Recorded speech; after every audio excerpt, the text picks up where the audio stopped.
Yo, what is going on YouTube? Welcome back to episode 75 of the Casual Weebs podcast. Bro, it is the best time to be a weeb. It is a busy time to be a weeb. Because listen, this week I cannot wait to get into it. We had some amazing episodes, and it looks like it's about to get even crazier. I mean, like DanDaDan in particular, dude, next episode is going to be absolutely incredible. Ken versus Gigi round 2. I mean, Ken's ready. He's locked in. He fought the magicians twice. I mean, like, dude, that had me dying. Yeah. She, like, steps down on the piano, and it's like, oh, shit, here we go again. Yeah, they get through that massive fucking fight, bro, and they're like, yeah, if you play the piano again at 2 a.m., they're gonna come back. So, and like, yeah, let's not do that. We're definitely gonna die. And then she just hits the key and, like, fuck. It's like, dude, they're all looking at you like, yeah, like, we're... It went twice. But yo, that like little clash at the end looked so good. Kaiju 8 also delivered. We're gonna get into this week. It was amazing. Next week's gonna also be amazing. But also, got a lot of videos dropping. I'm finally dropping that video where I'm talking about that manhwa that has been hitting just right. It's amazing. I'm gonna drop it Wednesday because I did promise I was gonna drop it at the beginning of this week. So it's coming out Wednesday and also next week. I know you're gonna love this. Fragrant Flower That Blooms with Dignity. I'm dropping a video on it because September 7th. It is 2 Sundays from now, or from this recording.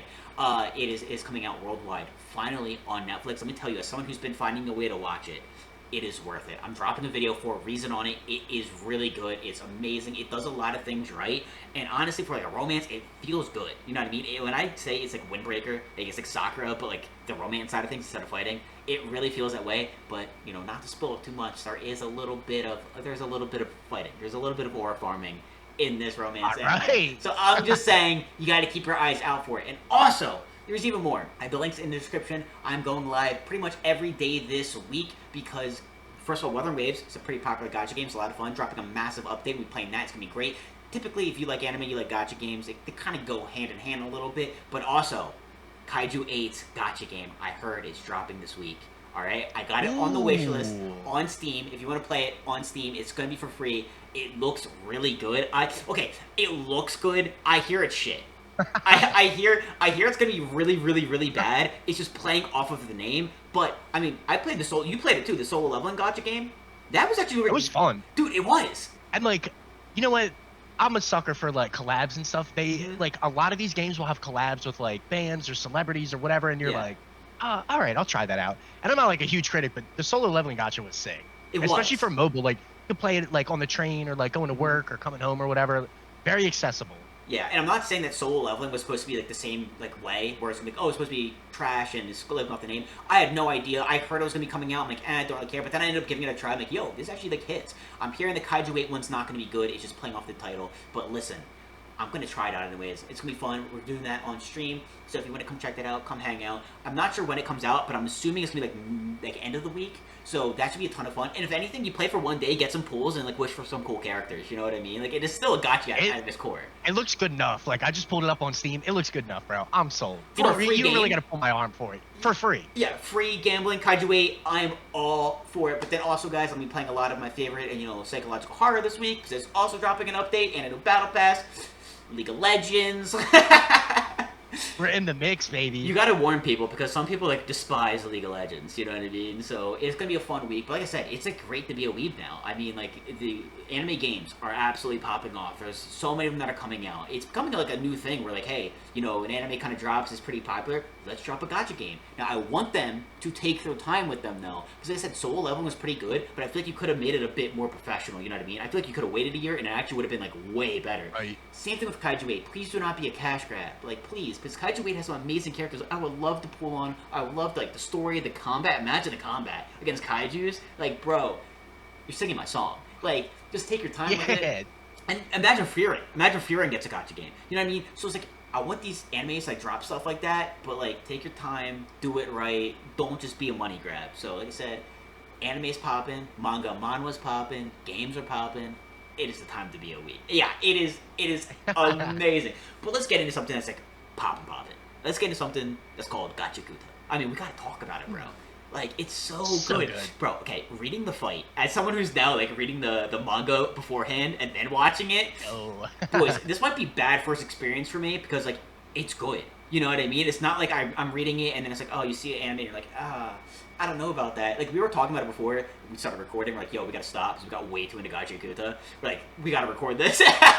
I'm like, Yeah. bro, like, reading it was amazing, but watching it actually gave me, like, a new perspective and actually made me appreciate certain things more. Like, Zanka. Like, I didn't, like, wasn't, like, the biggest fan of him when I was reading Gachiakuta, but, like, seeing him now more in the anime and seeing him in this fight, I'm like, yo, like, he's popping off. Like, he's sick. Like, once you have the context of, like, the whole rivalry between Zanka and Jabber, one of the best rivalries I've seen in a whole minute. Yeah. Really, really good.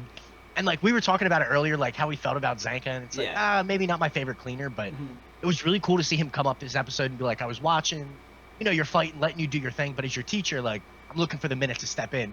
And then they give you the clip of him, like, you know, assisted standing up with his pole. He's like, you know, really hurting, but he's still like coming forward. Definitely made me appreciate Zanka a little more, because that's one of those instances where you like maybe don't get that as a manga reader, but then when you see it animated, it hits a little bit harder. Again, just another sick Jabber episode.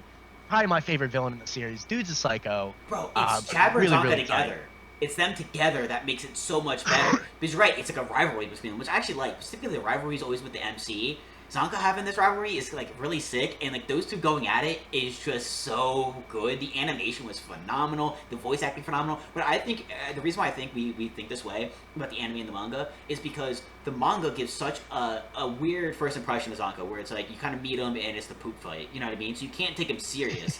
So when you're reading it, you know what I mean? You have that guy in mind, you know what I mean? You're reading it with that intention, you know. And before you like know everybody's names, it's like, oh, yeah, that's the guy from the poop fight. That's the guy who got hit by the plunger. That's the guy that got poop on his face, you know what I mean? Like, you know, it's hard to see that serious side of him, because when you have that first impression, you kind of read it with that perspective. And the anime kind of really helps with that, where you kind of have like the deeper voice, the more seriousness, the kind of like, yo, like we're locking in, we're fucking shit up, you know what I mean? And that was where I was like, yo, like, I'm like, he's really growing on me. And I don't know, maybe it's because I know stuff in the manga in the future that kind of helps with that as well, but like, he's up there for me. Like, when I saw people talking about, like, yo, he's one of my favorites, I see it now. Like, he actually is a really cool character. And we saw the manhole. That's so sick, too. I think that that's one of, like, the coolest, like, abilities in this anime-verse. When I first saw that, I thought that was sick. I love the animation of it. I love the design, the colors and stuff of, like, inside of it. Dude, so cool. I'm, like, all for it. Phenomenal. And that's, like, we had talked about this a couple weeks prior. Like, the Raiders are equally as cool as the Cleaners. Like, oh, yes. Really badass villain group, cool powers. The color scheme of the manhole, like that bluish, greenish, like, mix, it was like, so cool. But also, like, you know, the Cleaners, like, approach, you got Engine, you got Tamsy, you know what I mean? And, like, just that whole scene of them pulling up, and, like, the context of it as a manga reader was like, oh, this is hard. Very tough. And they just slip back into that manhole, and everyone's like, what the fuck kind of power was that? I've never seen that shit before. Like, very, very cool. Bro, so that's what's so cool, is that, like, there's so much mystery in this verse when it comes to power, because, you know, the Cleaners just discover the manhole kind of ability, and they're like, yo, like, what is that? That is so unique and so cool. Like, I don't want to spoil anything or give anything away, but, like, we eventually see that vice versa, where the Raiders are like, wait, how do they do that? You know what I mean? I think that is so cool that both sides are, like, kind of like, yo, like, this is insane. Like, you know what I mean? Because the powers are so different from person to person, because it's based off of the item. You know, the item has the power. And it's just, like, I feel like that's something that's, like, you have so much freedom moving forward of what you can do. You know, and it's, like, it keeps it interesting, keeps it spicy. It's like, ooh, like, I don't know. I thought that was awesome. And it's cool, like, nobody's, like, too OP. You don't have, like, you know, like Kakashi Sensei, where they're, like, super well versed and like incredibly knowledgeable, or like that teacher figure. You know, Engine in a way kind of feels like that, or Zanka, but like nobody's extremely OP or knowledgeable, so it keeps that air of mystery about it. And I think we touched on this last week too, like people will get like their ideas wrong or the powers wrong at first until they adapt to it, and it gives it like a very grounded feel where like nobody has the edge. Like it really is just like coming in, scrapping, trying to figure it out. And, like, neither side has that advantage, which I think makes it, like, very genuine, especially for the fighting aspect. What's cool, too, is that, like, the manhole thing, like, that's OP when it comes to, like, moving around. You know what I mean? Like, there's some abilities that are, like, really overpowered in a certain way. You know what I mean? Right. So that's what's also kind of cool, is that the matchups can sometimes could be a mess. like okay, Jabber versus Rudo, like that's fun because like it's a battle of mastery, like we were trying to talk about last week, where it's like okay, your understanding and use of your abilities and of your understanding of the other person's abilities, but like there's certain matchups where it's like yo, you can't do anything, like it's absolutely insane. So it's like all over the place. These fights are an absolute mess because they're either like so back and forth, like oh my god, like what's gonna happen, or it's like yo, that person got absolutely fucking destroyed. Like are you kidding me? And like it's so cool because like again, no spoilers. I don't want to spoil anything on the podcast. We gotta love and appreciate our anime only watchers. But like some of the abilities that we're about to see from both sides are just so fucking cool. Like we were talking about it right before we hopped on, where it was like, dude, there are so many instances coming up in this season. You know, in this season, not even like oh season 3. No, in this season where it's like, dude, it is going to break the internet because there's just so many moments where it's like, dude, what the. Like, this is awesome. Right. Dude, Gachiakuta, dude, I'm such a fanboy. It's fucking pathetic, bro.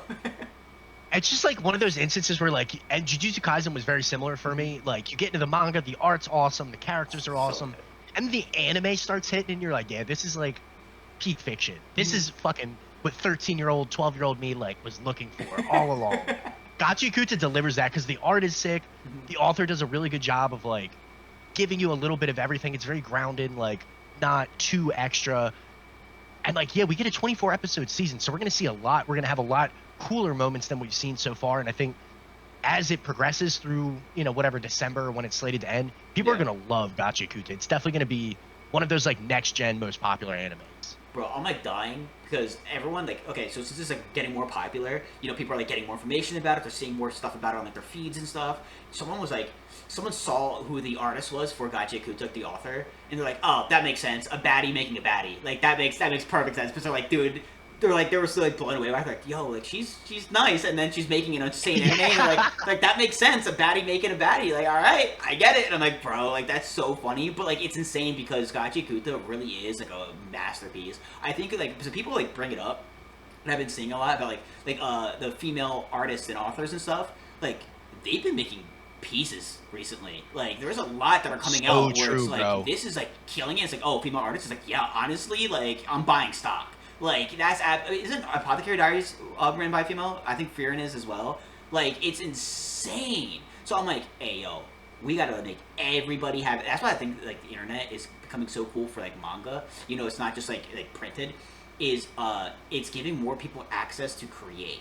And I feel like the more people that are creating, the more masterpieces you're going to find. Point. You know what I mean? Because it's not like gate-kept anymore. It's something where you can just like get an iPad and go to work and just express yourself. And I feel like when you do that, you think you might not be understood, but someone's going to see it and be like, I fucking relate to that. I love that shit. You know what I mean? And that's where you have like these amazing pieces of art that are created. That's what I've been saying, dude. We're not just getting more masterpieces in anime and in manga and stuff, but like it's just so good, and there's so many of them where it's like, bro, this is genuine art. Like, this is incredible. I remember me and my friends used to talk about back in the day, like, if something was, like, equivalent to, like, FMA Brotherhood or, like, you know, on scale with Naruto, like, that was a good anime. Mm-hmm. Now you have it at your fingertips. Like, yeah. For better or worse, you know, Big Brother's watching you, and your iPhone is, like, tracking everything you do. Sees me reading, like, 400 chapters of manga, and then it's like, oh, hey, here's the artist on Instagram. So, you know, I follow Urana on the Gachiakuta author on Instagram. Oh, yeah, of course. Like, she's cute. You know, she has, like, wicked style that I feel like kind of, like, resembles her manga, which is, like, really sick. No, she does. She's like, a badass. Like, oh, she's cute. I'm like, dude, she's sick. Like, I want to be her, bro. She's got sick style. Like, she's got that look to her. Like, the metal, like, the opening. Like, yeah, that's her. You know what I mean? Like, that resembles her. It's so good. Listen, fucking, if you like making shit, you know what I mean? Create shit. Just fucking do it, because there's so many people out there that have such amazing ideas and amazing stories that need to be told, bro. It needs to be told. I didn't know that was a thing. So true. That like it was like it was gate kept by like gender or something, where it was like all like male like artists and shit, and like now like females are breaking in. Fucking amazing, because like some of this shit has been so good, and like I don't know, I feel like some women write in a certain way that I just kind of like better. I don't know. I feel like the stories, because well, I like anime based on the story. You know what I mean? And I feel like they write better stories, and it's not fan service. You know what I mean? You don't have that, like, kind of, like, BS in it, where it's like, okay, this kind of ruins the story, so I just appreciate it more. And, like, I don't know, I feel like female authors do, like, fan service in a different way. Like, you know, yeah, it's classy. Everybody likes, it's classy. Like, there's a scene with Rudo, he gets a gift from, like, a very famous rock star in Gachiakuta, and, like, he can't see it until she leaves. Mm-hmm. He's like, okay, like, yeah, sure. and it just is a bra, like a giant bra, and everyone's like, yo, like, you got her bra, and he was like, oh, well, no, I didn't know what this was. It was like, only a female would like take that angle, and I thought that was hysterical. It was super well done, but like, yeah, it's just like kind of the beauty of, not to go too far with it, but the age of the internet. Like, you have access to so many different niche platforms or artists and stuff that you wouldn't have seen if it wasn't on like Toonami or Crunchyroll back in the early 2000s or late 2000s. Yeah. So as a fan, it's probably the best time to be a weeb. You're exactly right. Yeah, it's sick. Like, good for her. Her creation of Gachiakuta is honestly like one of my favorite things ever. Like I am so obsessed with it. I say it every episode that I'm so obsessed with this shit. So she's an absolute beast. I want to be her. She's the coolest fucking person ever. So it makes sense. Like, dude, if you see her, you're like, oh yeah, she definitely wrote Gachiakuta. Like it matches her aesthetic. Like, it's so fucking cool. Like, it's sick. So she's absolutely killing it. And also, I love going back to Zanka. I love that funny ass fucking scene where like he's kind of like locking in and he's back and he's like, yo, Zanka can like fuck shit up. Like, look at him, he looks pretty cool. And he's like, all right, I have an idea. Let me hit you as hard as I possibly can. And Rude's like, the fuck? I'm like, bro, that bringing up comedy back in this cool moment was so fucking funny. I was like, I loved it, bro. Like, Gachiakuta just it's what Kaiju 8 like tries to do, but it perfects it. You know what I mean? With seriousness and the comedy part where it's so unserious, it does it perfectly. And it hits like in the moment too. And he's like, yeah, I'm gonna hit you as hard as I can, like with real bloodlust. And Rudo's just like, well, what if it doesn't work? Like, I'm just gonna get hit. And Zanka's like, then I guess you gotta suck it up. And he's like, yo, what? Like, just so humorous, because Rudo's still a kid, but at the same time, like, he's kind of sharp. But he's like, yo, what if I just like get smashed in the face? He's like, well, it might be the way it is. Well, the funny part is that when he does it, he's like, oh my god, it worked. He's like, what do you mean you're surprised? That was the plan, no? And they did that super well. Like, the manga is phenomenal. The art style is gorgeous. I would give it a 10 out of 10. Mm-hmm. Manga is peak. Mm-hmm. But like seeing like the all the colors and stuff they use to like move Zanka around the camera or like the frame of your TV, I thought was extremely well done. And it's a perfect example of like the benefits of being a manga reader, but then seeing it in anime, and you're like, oh, that was different. That looks sick as shit. Like, I thought they did Zanka's fight, like this part 2 aspect of it, very, very well. Yeah, dude, I was like going through my phone. I have a ton of screenshots of like panels and stuff. Like, the art seriously is insane. Like, the fact that people are so talented like that and can draw like that blows my mind. Especially when you're like, this is weekly. Like, they're doing this in a week. They're coming up with, hey, what's going to happen in the story, and then draw it all out, have it be edited, revised, changed, and then posted in a week. That blows my mind. If you haven't seen like the art, go like look it up on Google. Like, you don't have to like read the manga, you know what I mean? But like, if you're not interested, but like if you're anime only, you should definitely check it out and like look at it. Like, it is really, really cool. As someone who used to be like anime only for the longest time, like seeing like a manga, like the chapters and panels and stuff of like an anime you've already watched, it's like really weird because I for some reason didn't think it would be like so similar. It's like, wait, no, it's like I'm watching it. Like, it looks exactly the same. It's really, really cool. And some of them have like their own like twist to them. Like, Gachiakuta's is like, it's cool to read it because like since it's black and white, it feels like it has like a darker vibe to it, which is nice because Gachiakuta isn't like sunshine and rainbows. Like, it's fucked, you know what I mean? Especially as we go forward. You know, we're at the very, very beginning here. But like, seeing the way that they, use those vibrant colors in the anime just looks so cool because the manhole cover, like the way, like his aura around him as they're moving him, like, you wouldn't expect that when you read it, and they're doing that so well. And I'm loving the glow of the eyes when they're like in their zone and using their powers. Yes, it's dude, so good. Especially because we've seen like every color. Like, we're getting to a lot of colors. Like, Rudo's is red, Zanka's is blue, Ryu's is red. Wait, right? Yeah. It's green, like, I think? No, hers is green. Hers is green. 100% green. I thought of her hair. Hers is green, but it looks fair enough. It looks so sick though. Like, I just think that they're doing a really good job with the adaptation, and I think. I don't know if I said this on podcast. I think I heard that the artist is like, or the author is like very involved in the anime, I believe, or that was Summer Garden. I think she might be involved in it though, which I think is just, whenever you hear that and then it's like the adaptation is like phenomenal, it's like, that makes sense. Like, why aren't they doing that more? You know what I mean? Like, they got to be a part of it. And I feel like it makes a much better product, like when the author's involved and has like oversight. Like, Oda was like pretty involved in the One Piece live adaptation. Oh yeah. Not a huge live adaptation fan, but I thought they did it extremely well, and you could tell that like he had certain artistic touches on it that made it more authentic.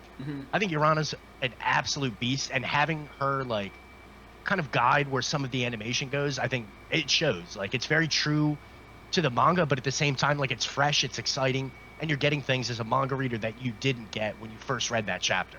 Yeah, it's been beautifully done, and the fact that we're doing this for 24 episodes again, it's just like, yo, yeah, thank you. I mean, honestly, so far, recency bias, and I know everything, but out of all the animes this year that I would ask for 24 episodes, Gachiakuta is for sure the one I'd pick.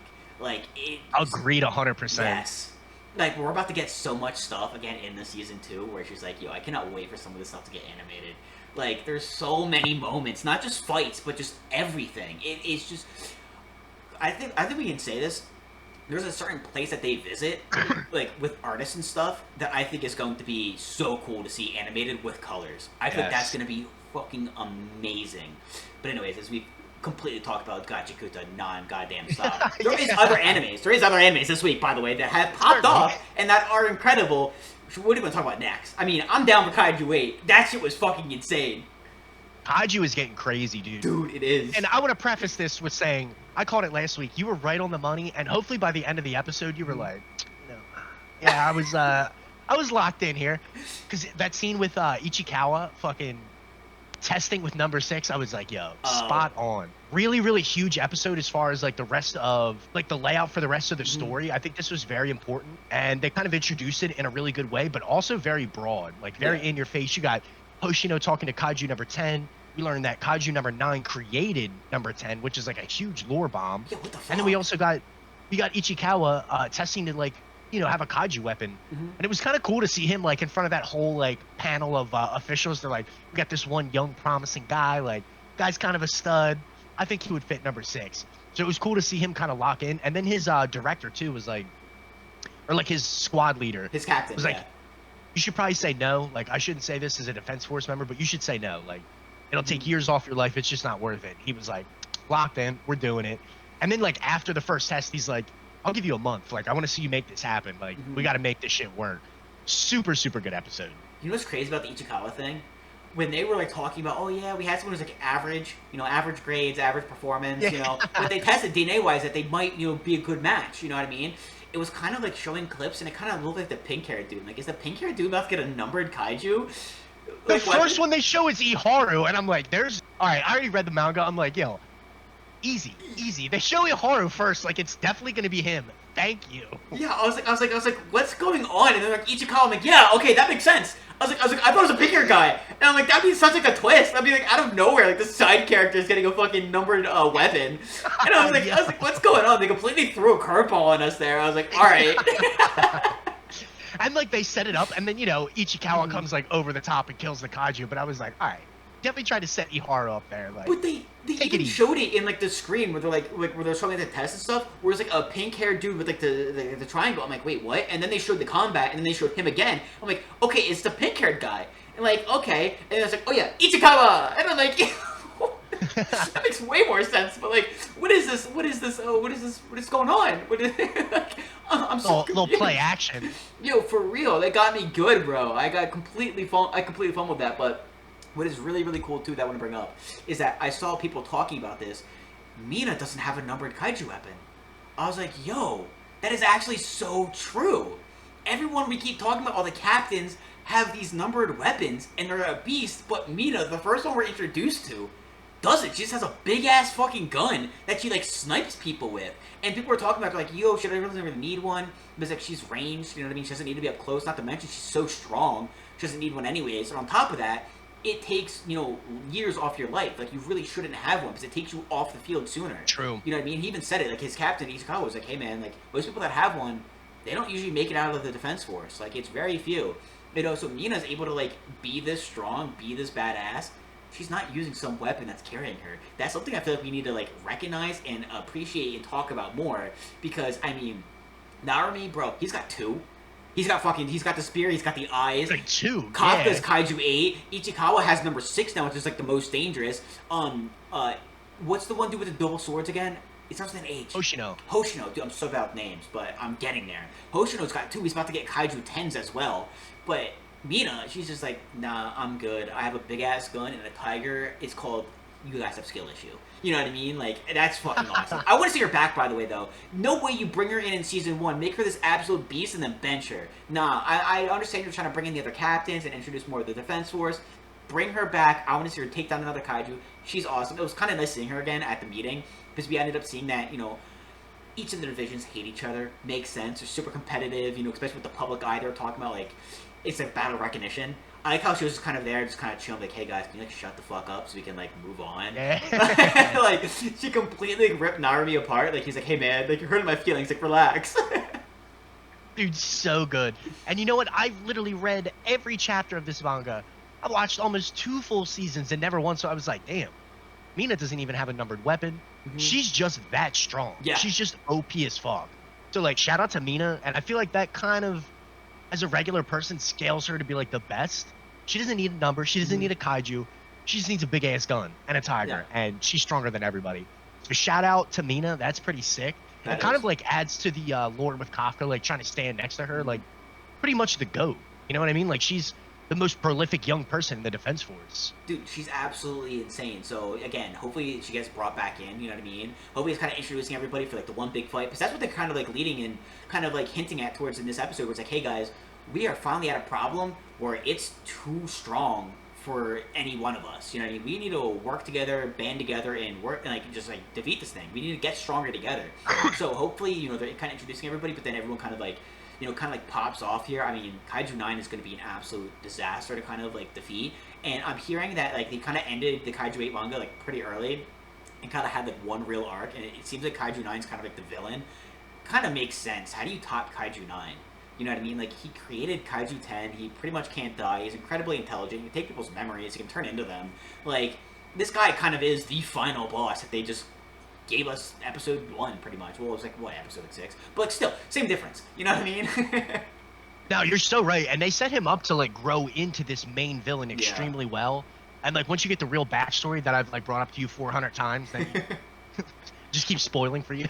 It's phenomenal. It's really well done. And it gives Kaiju number 9, like, a little bit of humanity and, like, you know, he was, like, plotting for, you know, hundreds of years to, like, accomplish this goal. Yeah. So I think that's really sick. But they also dropped a really good point this episode, too, where Hoshino tells, like, the panel and everybody, like, all these, you know, captains and officials, Kaiju number 9 absorbed the director. Yeah. So now he has access to memories and knowledge of everything we have and we know. He's basically smarter than everybody at the Defense Force. We need to now pivot and come up with a strategy or weapons that he can't know about or can't predict to give us a fair chance. And I thought that sets up kind of like our next arc really, really well. Dude, that's gonna be like so cool. But like, also the Defense Force is in such a good position to do that, because he was even kind of talking about it. He's like, all right, Narumi, I'm trying to get his squad to be like these young guys that can adapt well and hit so goddamn hard, like we've never seen before. You know, take out these kaijus in record time to like prevent damage and deaths and stuff. And it's like, yeah, you've kind of been building and growing this next generation. And like, we take a look at like the next generation, like the captains, vice captains, and some of the other side characters like in these divisions. Like, they're kind of fucking awesome. You know what I mean? Like, they're talking about like, really hey, cool. Like we gotta like change things up and like, you know, throw a curveball here so he doesn't like expect it coming. It's like, we need to get our best prospects to grow the fastest. You know what I mean? To kind of like give us that advantage. It's like, you kind of look at who they are. It's like, yo, like, we're in for one. Like, the Defense Force is gonna like change in a way where I feel like it's gonna like really pop off and like be kind of cool. And Kaiju 10 really kind of like made that even funnier, weirder, crazier. He's like, yo, turn me into a weapon. I want you to use me. Like, would Kaiju 9 expect that? I sure shit wouldn't. Like, Right. Like, what's kind of good like the way that? Yeah. The way like him and Hoshino are like debating, it's like, I'll be in charge. No, I'll be in charge. He's like, no, if I'm gonna turn you a weapon, I'm gonna be in charge and you're gonna be my weapon. Then he's like, all right, yeah, we'll make it work. Yeah, but like okay. their relationship is really good. Like, I think that was a really, really sick way to kind of introduce this like arc where you're like trying to make these numbered weapons like a proliferate part of, yeah, especially this next generation. Because that's basically what director Shinomiya was like pointing to. You got to make sure the young guys in like this next generation are ready to take on whatever they encounter. You know what's kind of crazy too? It's like such a weird side thing. It will never end. Because like they were talking about how kaijus are created by the energy being released from the tectonic plates moving. Well, you can't stop them from moving. You know what I mean? So it's like kaiju will always be created, always be growing and evolving. So it's like where does this go? You know what I mean? Like that. I think that's something that's like kind of like crazy. Where like not even kind of like, hey, how do we stop kaijus from being created? They're just constantly putting the band-aid on the dam that's leaking. You know what I mean? That's such a weird thing to kind of think about, where like one day this kaiju universe is going to end because there's no way you could just hold them off infinitely. You know what I mean? So it's like, that's so like crazy and kind of cool how they kind of made the kaijus like that's how they're created. You know what I mean? Yeah, and like it was an interesting point. Like prior to reading the manga, I was like, you know, they're from another planet. Like, yeah, is there somebody creating them? So it was like a very cool kind of lore bomb to be like, all right, this is where the kaiju are coming from, and now Kaiju number 9 knows that and is acting on it. Yeah. But it's also a place too deep for humans to reach and like study and stuff. The one director's like, it would take years and years and years for us to be able to get down there and figure it out. Like, it's just not an option. So I thought that was like kind of a nice touch where like we're at a disadvantage there and we can't do that, but we still have to be able to plan for Kaiju number 9 making these Dai Kaijus and these monster numbered Kaijus now. Yeah. Well, that was cool. I don't know about location because I didn't look into this, but were they talking about the Mariana Trench? Is that where he's like? He said it was like by the Philippines, I think. I know, but like the way they went like so deep into that like trench and stuff, and it's like, oh yeah, we can't go down there. It's like I feel like they're just kind of hinting at that. But I thought that was cool because like they're naturally made. But like Kaiju 9's so smart, he found a way how to like, okay, you're being created, but I can alter you to be stronger, smarter, you know, more aggressive, intelligent. You know what I mean? Like that's really cool. But like Kaiju 9 had to be like naturally created, so it seems like Kaiju in general are also just getting smarter. You know what I mean? They're evolving. But that's kind of crazy how they made them like, yeah, like a byproduct of Earth. You know what I mean? Because we talked about that in season 1. We're like, hey, are they like aliens that are kind of invading? Like, what's kind of going on here? Are there like different kind of like units or whatever, like clans? But it's like, yeah, no, they're just like spawned in. They're just like, yeah, they're just being created by the Earth just simply existing. Like, all right, great. But I thought that was a really cool little bit of lore that they gave us. Yeah, definitely. And like, I think it kind of helps you understand like the situation that they're in. It's not just like one malicious entity. Like, they are kind of a natural thing in a way. These kaiju spawn and you have to defeat them, but they're not like Dai Kaiju. You don't have like Kaiju number 10 and number 6 like popping up all the time. Yeah. And I also thought it was cool, like when Ichikawa like tries to take over number 6, like he sees the face similar to how Kafka has. Yep. And he was like, oh shit, like this is what Kafka's dealing with every single day. Like kind of like humbled him in a way, but also made him appreciate where Kafka's coming dealing with Kaiju number 8. So I thought that was like a nice touch too. Yeah, dude, Ichikawa's the homie because he's literally doing this to like save Kafka. So it's like damn, like that's a bro right there. Yeah, dude. I mean, Kaiju 8 season 2 has been delivering so far. I think it's been awesome. I'm really glad that he gave us that little piece of lore because like that's something that animes usually don't like talk about. Is like, oh, we're against this entity. Oh, here's actually how it's created. Here's you know the history of them, not just like, oh yeah, they just exist. You know what I mean? Yeah, and it like helps you kind of lock into the story a little more. Like, all right, we know where they're coming from. We know how Kaiju number 9 is making these like bigger, more dangerous kaijus, and kind of like grounds it a little more. So yeah, excellent writing. I think season 2 has been, or part 2 of season 1, whatever it is, I think has been. Yeah, that's what it feels like. But either way, like you get a little further in the lore. Like I feel like the setup, and you know, part of that is knowing the manga. The setup for the rest of the story is like taking place. Like you're putting the stones in place. It really feels like you're taking that next step forward into that next arc where like we got to get ready to beat number 9. Oh yeah, and you can bet 100% too. After the season, I'm getting into the manga. You've been hyping it up. You've been talking about it. I'm in. I mean, the art for that looks amazing as well. Like, dude, like Kaiju 8 is such like a good story. Like, I really like it. I just really enjoy it. It's been solid. Season 1 delivered. Season 2 is for sure delivering. So yeah, it's definitely gonna be one of those binges right after. But talking about a part 2 to a season 1 that's delivering, DanDaDan. I mean, like, let's go. Bro, what an amazing fight. It's been so good. I really liked it. Being like a huge music nerd, having like historical figures as like spirits, I thought was really cool and unique because we've done like aliens and ghosts and ghouls and, you know, Kappa Men and like weird quirky shit, which is like very fun. But now they like brought in some like tangible figures that like, you know, they're playing this symphony and like attacking with the music notes to like really reinforce what Turbo Granny is trying to teach Ken with like, you know, the 2 count, 4 count, 5 count, like movement style. I thought that was like one of the best things I've seen in a while as far as like, you know, a mini training arc, but also like here's how you get stronger. It's like she told Ken a couple episodes ago, it's not about throwing a punch or like being able to fight. Like you have to master your power. And that was like a really good and interesting way to do that. Dude, I think it was so cool, the rest notes, like actually like pausing him and freezing him. I was like, dude, that's like, it's so small but so fucking cool. I like that. And when it hits Ken and she freezes him, and Turbo Granny's like, I just fucking told you, like, it's gonna freeze you. And then she gets hit and she's like, shit. Bro, it reminded me of when he was down in that, like, the Earthworm's, like, dungeon. where she gets stuck and she's like, "Don't fall, don't get stuck," and then he gets stuck. Like those two men, they are two peas in a pod, bro. He's the perfect person to get her power because they are like so similar in a way. You know what I mean? They just feel like they're bonded more than just like the power sharing. So good, dude. I love them together. And like, she's like acts like she's reluctant, Turbo Granny, to like train him and help him get stronger. But as they're walking to like the school, she's like, I see you using my powers and like you're weak as shit, and I hate that. So let me put you on and like teach you some stuff. And like this whole episode I thought was really sick, even before you get, to the end with like the whole Evil Eye, Gigi versus Ken type thing. That's like a separate storyline at the moment, but really, really cool how they like kind of trained Ken unconventionally, like through combat rather than just like a training arc and, something like typical. I'm actually kind of wondering that because like we had the first little beginning where it was like the Earthworm, right? And we're like, okay, well, like where's the rest of the season gonna go? And now we're seeing part 2, like round 2 of Ken versus Gigi. Is that gonna be the rest of the season? Is kind of just like working on the Evil Eye and Gigi, or is this kind of like the resolution, the finale to that? And we're getting like a third little part, that we haven't been introduced to yet. Because like there's been a lot of awesome stuff. When you talk about like aliens and spirits, all this other stuff, you have so many interesting and fun avenues to like go with that. And we just had the musicians with like the composers and stuff, and it was like, dude, like if we can see something else like that too, like I'm hyped. I feel like DanDaDan, it does a lot of cool stuff, and it created a world where you can do so much. So like I'm so excited for the rest of the season. I can't wait for this fight. I mean, the fights so far in DanDaDan have been really good. And again, we said clash at the end of the episode.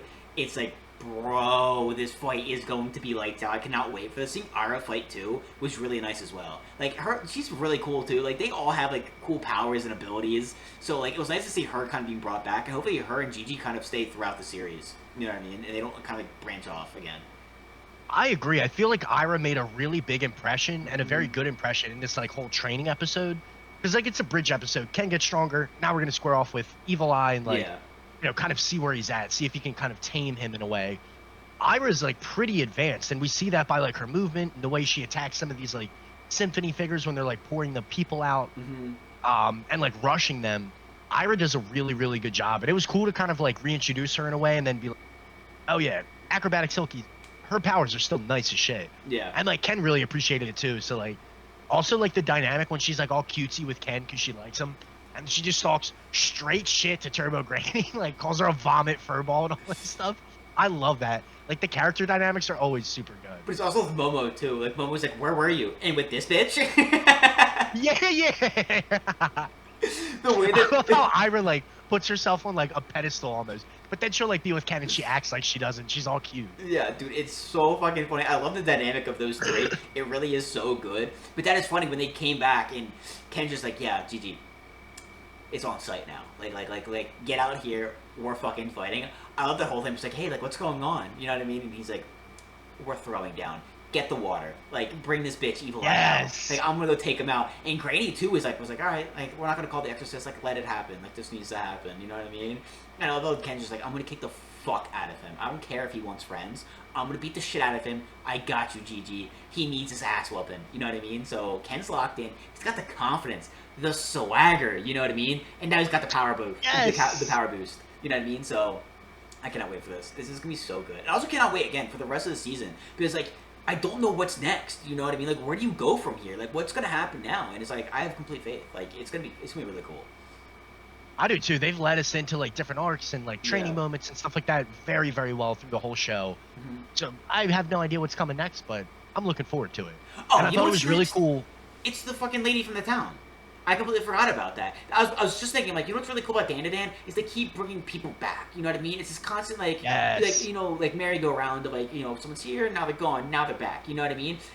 It was the zombie kind of people, I forget what they're called, that were in the town and making the sacrifices to the Earthworm. Remember the old lady escaped? And then she ripped off the mask? Man. That's probably going to be the end of the season, is dealing with whoever she is. I love how they do that. They bring old characters back, like Granny Seiko and like the Kappa Man, like coming back into like I forget what his name is, but like the skeleton guy, like very, very cool. They do that really well. So the like science thing, the biology, like yeah, dude, like such a good character. Like you really have no idea what's coming up next, but it's sensational either way. Yeah, dude, I need an update on the romance with him, because is it this whole thing? He's like romantically involved with another one of the statues. Where's she at? Yeah, Yeah, dude. what's going on? Well, Granny was cock blocking them. She had a curfew on them. Yeah, she's like, I'm Yo. tired of you guys being up past 10, bro. At 10, you gotta come in and, like, relax. So, he's been doing a lot to help him out. He's sealed Gigi for, like, a while. I feel like bro needs to be let off the leash a little bit. Let him relax. Let him go out and hang out. He's gonna be locked in like, a fucking science room, you know, during the entire school year. Like, let him chill, you know what I mean? Right, right. I thought it was cool how Granny, like, everybody was trying to defuse the situation when Ken first comes up and is like, I'm trying to fight. You beat up Momo. I'm not cool with it. I want my fair one. And, like, everyone's, like, trying to defuse and calm down the situation. And Seiko is like, there's fire in his words. Like, Ken means that shit, so let's do it. I thought that was perfect. Well, I think she knows it's, like, the only way, too. Because, like, if you get the Exorcist back out, right, you not only have to deal with more copyright. You know, that's going to be a problem. Right? But like, it takes away what the evil eye wants. Like, she can see, like, where the evil eye's coming from. How he's kind of like, oh, I don't even know what to fucking call it. He's always been alone, you know what I mean? Always wanted his friends, and that's fair. You know what I mean? And Gigi saw that, and he has a good heart. And he's like, alright, I want to be your friend. Obviously, it's not working out so well. And, you know, I think Grandma, like, doesn't want, you know, to take that away from Gigi. And she doesn't really want that for the evil eye either. But, like, it's clearly a problem. And she sees, is like, yeah, if Ken can pull this off, this is the only way where everybody wins. You know what I mean? You kind of have to, like, tame the evil eye. You kind of need to kind of prove you're better than him, kind of put him in his place, and then he relaxes. You know what I mean? Because Ken's powers is a bit different. You know what I mean? But, like, Acrobatic Silky kind of, like, still kind of has control with Ira as well. You know what I mean? Like, she's kind of still there. She's just, like, lending, you know, Ira the power. She's, like, kind of, like, cool with it. You know what I mean? But the evil eye, he still is his own kind of entity. You know what I mean? So that's why you have the battle between him and Gigi, where, like, you kind of need to, you know, put him in his place. And Gigi's getting stronger, too. Gigi's able to control him a little bit easier. So, like, I don't know. It's like, I feel like this fight, and Granny knows, is the only way for everyone to win. You're exactly right. It's really the only win-win situation. Like, Gigi could end up getting hurt, you know, trying to do this exorcism, and, you know, we don't need another copyright situation. You're exactly right. That's a problem. You're right. Granny kind of has, like, an agenda. Seiko kind of knows, like, the best way to move, whether it's feasible or not. Like, this is the best way to go about it. Hopefully, I'm assuming Ken will kind of put Evil Eye in check, and Evil Eye will maybe reason with Gigi in the same way that Turbo Granny kind of has with Ken. Like, you don't have to be friends, but, like, I got your powers, and, like, it's still a mutual relationship, so you got to make it work. I mean, what's a friend? And, like, Gigi's, like, there for him, you know what I mean? Like, you're together, you know? Like, what else? He's a sweet guy. Exactly. Like, what do you want? He's a great guy. You hang out with him, talk with him. He jokes around. He's silly. He's a little goofy. You know what I mean? Yeah, right. Here's the one thing I'm a little interested about. I don't want to say too much. I don't know much. But I'm hearing that we're about to be introduced to a character that's pretty fucking annoying, but ends up being pretty cool. So we are apparently getting introduced, I think, in the next couple episodes, to some new character who, like, is, like, a new member of the group, I guess. I don't know. But everyone keeps talking about it because all the manga readers are kind of worried of how he's going to be portrayed. Because they're like, there's a certain way he needs to be portrayed. So I'm kind of interested in moving on because it's like, yo, like, it's kind of like one of those, like, dating shows where it's like, oh, there's a new member being added to the house. It's like, yeah, like, oh, who's in our, like, main cast now? Yeah, it's like literally what's going to be happening because we've been introduced to Ira. And to be fair, they kind of say that where it's like, whenever DanDaDan introduces characters, they kind of suck at first, but then they grow on us. Like, Ira, annoying as fuck at first. Now we kind of love her. Now we kind of like her charm. Same thing with Gigi. Gigi was kind of, like, weird and kind of like, who's this guy, you know, at first. But now it's like, dude, Gigi's the bro. You know what I mean? He's such a good dude. Yes. He's silly, he's goofy, strong as fuck. Like, he's an awesome guy. Now we're being introduced to somebody else. So I'm really interested to see how we get this character, how they are, because I don't know anything about them. But, I mean, so far, Ira's been sick. Gigi's been sick. We trust in DanDaDan. They're good at making characters. But, like, that's going to be something cool to look forward to as well. Like, this is going to be fun. I know. I've, like, done a good job of not spoiling the DanDaDan manga, unlike many other animes that I've watched. But I do know, like, there's other characters that get added in. So, like, I don't know who it is or, like, what their personalities are like or whatever. But they've done a great job of adding characters in. So, yeah, we trust. It'll be somebody entertaining for sure. Speaking of your most recent oopsie in getting into the manga, Tougen Anki. Oh my god, that's so good, dude. Bro saw massive tits. He's like, I gotta read this. Alright, so it started, I'm like, alright, well, does the author really draw, like, them as well-developed as that? And I take it back. I was like, at first, there's a couple scenes where it's a little embellished, but as you get further in the manga, it's like, yeah, nah, author's kind of horny. There's big tits everywhere. Okay, so we didn't bring that up. We have to add context here. So I ended up seeing on TikTok, someone was like, "Hey, yo, it's just the animators," because they showed a panel from Tougen Anki, and like she's like not that like her boobs are like normal, and I was like, "Hey, yo, wait, yeah, the animators are the one who are like, what the fuck?" Because it's like comical, you know what I mean? They're so insane it's comical, and I was like, "Wow, like it's not even the author." So I sent it to you. I'm like, "Dude, it's just the animators that are like having a fucking field day here," and that's what I guess got you into it. And then you started reading it, and you're like, "All right, yeah, no, it actually is the author too." Yeah, no, this guy loves big titties. Like, I told you about one scene, and it was just like, okay, yep, like I got it now. Like, I understand. I But see your game. phenomenal, I dude. see what you like. I know who you are. Like, there's so many like classic tropes that I think are easily to say are outplayed or like overdone. Tougen Anki does a really, really good job of it. It's fun, it's cool, it's not too serious, and like it's still impressive to me. Like, if you can take something that's been done before and make it like fresh, or make it good and something that I've seen before, I think that's admirable. And Tougen Anki is exactly that. So here's the thing. You said you're like, no spoilers, 80 chapters in. How many chapters are in Tougen Anki out right now? You said it was like 200, right? So far? Close to 200. I'm not sure how many, but like around 200. I think Tougen Anki, based on the way it's playing out, kind of feels like one of the newer versions of the old school shonens. Kind of like how Black Clover is. Yes. You know what I mean? It plays with a lot of the same tropes, a lot of the same, like, it feels the same, but kind of with like an updated, refreshed, animation style. And that's just the way it feels. We're getting 24 episodes. A lot of the time, those kind of animes, they drop a lot. You know what I mean? They have a lot of material. They drop a lot of episodes in each season. It just feels really cool that way.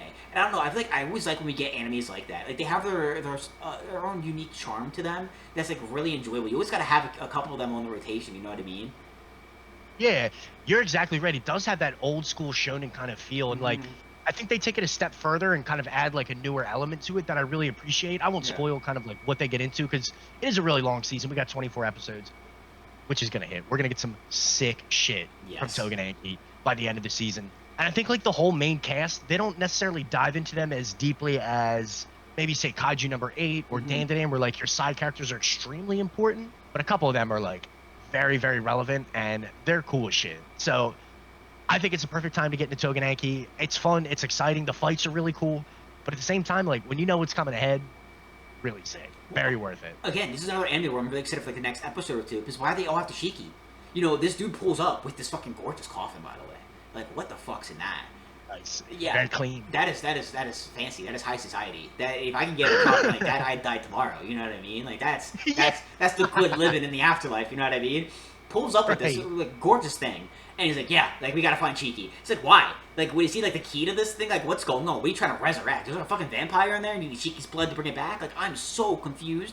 But like, that's what I can't wait to know about. Like, I can't wait to get to that point where we're like, all right, sweet. Like, what's kind of going on here? We're getting more into the plot. Like, why are they hunting Cheeky? You know what I mean? Out of all the people, out of all the strong people, badasses, important people, because like, it's not just fighters. We have the medical class, of like people who are of Oni who are very strong. Like that pink-haired dude is very strong, bro. The way he's able to just bring back limbs, you know what I mean? Like, that's kind of a cheat code. So it's like, out of everybody, why this kid that spawned in like 2 weeks ago? So I can't wait to get into that. But this episode 2 on its own was very cool, because we got way more into the blonde hair girl's like kind of like backstory and about her. I thought it was fucking hilarious. Like Tougen Anki, it takes Gooner and just makes it funny. You know what I mean? Because it exaggerates everything. It's not like in a way where it's like overly horny. Like, bro, she's got big boobs, but like her entire torso, like it's something you laugh at. You know what I mean? You have this girl who like obsesses. Like they were talking about it, like yeah. So certain people, certain strangers will like describe her as this. Her best friends though, they'll describe her as an absolute fucking menace. They're like, what she does, overly obsessed. Yes, she completely does everything for the man until he either smartens up and leaves. That's literally what they say. So like the man either smartens up and leaves her, or they become a vegetable. I'm like just truly drains them. Yeah, and she's just like, yo, don't go to work. There's other women out there. You stay at home. You stay with me. I'll be the breadwinner. And I'm like, bro, what is this shit? Her ability is so fucking funny. And what I really like about it is, like I said, Tougen Anki takes that stuff and like makes it hysterical, makes it comical. But like, she also has that side of her who's a badass. Like, her blood release or like these gloves, these blood gloves. Just straight hands, dude. Bro, it's on site. She's just fucking people up as they're falling in love with her. Like, I don't know. I think this whole episode was like about her, and I was like, I don't know. She's like, such a cool character. I loved her, like, kind of like her backstory. I loved kind of like seeing what her abilities are. It was so funny to have the one kid who's probably OP, but like he's just like really quiet, really like scared. He's like terrifying. And she's like, shh, I got you. You sleep. I'll take care of everybody. Take care of it. Just hide in the closet. You'll be fine. It was so good, bro. This episode was awesome. They make a great duo too, and like they do a really good job of making all these characters like very unique in their own ways. Like nobody's too OP or has like too much knowledge, or they all kind of go down their own route. And I gotta be honest, she sticks to that theme 100%. She is that muscle mommy. You know what I mean? And like the I forget his name, Kiriyama, I think. He's like, kind of afraid of her because she's a little, overbearing. Yeah, and they're all like, oh, yeah, oh, yeah, way to humble brag. Like, oh, my steak is too well done. Oh, my lobster is too buttery. And he was like, no, like, she's crazy. She scares me. And they're like, I don't want to hear it from you. She's like, no, I'm like hiding in the men's bathroom to get away from her. She walks into the men's bathroom. Oh, Kiriyama, I couldn't find you. They're like, oh, I got you, bro. Like, that sucks. Oh, like but like their tropes are really funny. All right, I actually want to defend her in Tougen Anki for a second because like before I saw the episode, of course, immediately she's fighting her underwear. Everyone's spamming with clips. Oh my god, what is this? Of course. Right. I then watched the episode, and it makes sense. You know what I mean? But she's, first of all, the reason why she changed is she's complaining because she's like in that like very like overdone like nurse's outfit that looks super tight, multiple layers. She's like, bro, I can't fight in this. I'm like, yeah, that makes sense. Like, I wouldn't be able to fight in that either. It's like very congested. You know what I mean? And she's like, all right, I gotta find something to change into. And she like, yeah, changed into something that was like, yeah, like just straight up underwear. But like the reason why she changed into it though, like kind of makes sense. Where it's like, yo, I just need something where like I have more like freedom in. I'm like, I kind of get that. Of course, I didn't read the manga. I don't know if she's like that the entire fucking time. But like, it wasn't just like a pure like, oh, I can only fight in my underwear type of thing. Yeah, you're exactly right. Like there's some fan service. They take like Gooner but make it like somewhat relevant, like kind of funny to the point where it's like not Fire Force bad. We're like, all right, she's in her underwear for no reason type thing, and I do appreciate that. Yeah, like I was kind of like taken away by it because that's when I first saw it of Fire Force. When I saw the clip, I'm like, oh fuck, you gotta be kidding me. Is it gonna be one of those titties? Like, I know who you are. But then you watch it, and you're like, oh, okay, like that kind of makes sense. It wasn't like too bad. Yeah, I'm like, there's a lot of really like wholesome moments in Tougen Anki that I think, obviously, as a manga reader, now that I've devoured 80 chapters overnight like a psycho, but like there's a lot of really wholesome stuff that's good. So it's not like like a Gooner anime or like there's a ton of fan service. There definitely is at moments. Yeah. But nothing like to detract from the actual story or like as a viewer or reader that you're like, all right, this is a bit much. And like I said too, it kind of has that like old school shonen feel. And let's be honest, you go back and watch some of those old school shonens, they have that in there. You know what I mean? It's not like didn't exist back then either. So like it's like the same thing. Bro, Tsunade. I remember like the first time like watching Naruto, I was like, all right, this is Jutsu. Bro, that was like episode 1 or 2. It was like, all right, I got it. He does it all the time where he turns into a naked chick. Dude, and the very end, you know what I mean? Turns into a bunch of naked men to fool Kaguya. God. And it worked. Love the duality. And it worked. Well done, Kishimoto. Well done. You can't argue with results, too. You know what I mean? What works. If it's not broken, don't fix it. If it works, it works. You can't tell me it doesn't. It's so true. But, dude, I feel like that was such a good episode, and I can't wait, too. Because the thing with that episode, I was kind of like, it just focused on the blonde girl, you know what I mean? It didn't really get into like the story or like too much more. So I can't wait for the next episode where like it does get more into that, like why I'm looking for Shiki, kind of what goes down. I can't wait to see the fight with the blonde dude because that guy's a beast. He was fucking quick, bro.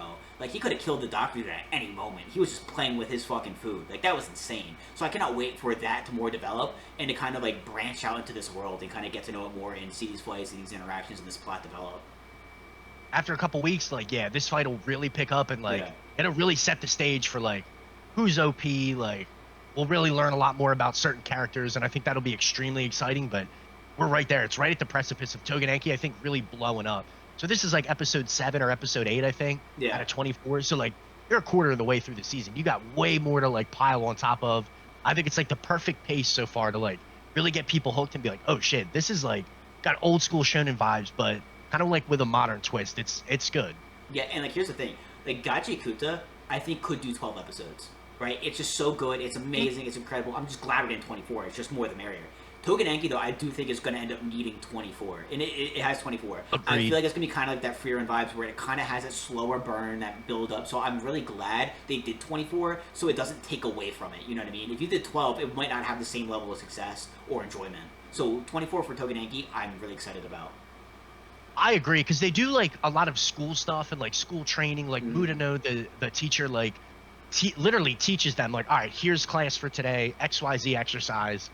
But then like you also have like real shit, like, all right, we have an emergency over here in Kyoto or whatever. Like you have like the real story in the Momotaro fights, but also like the classroom aspect. So like the pace is definitely slower, but it's very well done and it's valid, but that takes more episodes. So you're exactly right, but I think after 24 episodes, people will be like, yeah, this is legit. Yeah, dude, I cannot wait to see more of it. Because like, so far, it has been pretty good. It showed promise, you know what I mean? I don't think it's perfect. You know, I don't think it's at the top of the season. But I definitely think it came out of nowhere, and it's, like, up there. You know what I mean? It has definitely moments of it where it's like, damn, like, this is actually, like, really fucking good. Like, this is actually solid. It kind of gets you excited for more. So I can't wait for more of those moments where we're like, oh, yeah. Like, I'm here. Like, let's That's why we watch. Yeah. So I can't wait to see more of those fights. And I feel like one of those moments is going to be that fight between Shiki and the blonde hair dude. I'm assuming they fight. That is something that I feel like if they animate it well, are you going to have people hooked? You know what I mean? Get clips of that going around, and people are going to be like, let's go check that out. Dude, spot on. All I'm going to say is, you've been cooking the last couple weeks. My boy is locked in. Listen to this man right here. I just say random shit, though. That's the problem. You're like, dude, you called on Kaiju. I'm like, what did I say? We're cooking. You I know, didn't remember. we might read a lot of manga, but this man's locked in. I'm just telling you. Well, to be fair, I don't read too much because a lot of these I haven't got so far. Everything that's out right now, the only thing I've read the manga on or reading the manga is Gachiakuta. Everything else I'm anime only. So like, I try not to spoil shit, and then I'm like, oh, like you know, I'm 25% way, you know, through the season. Tougen Anki. Let me read the whole manga tonight.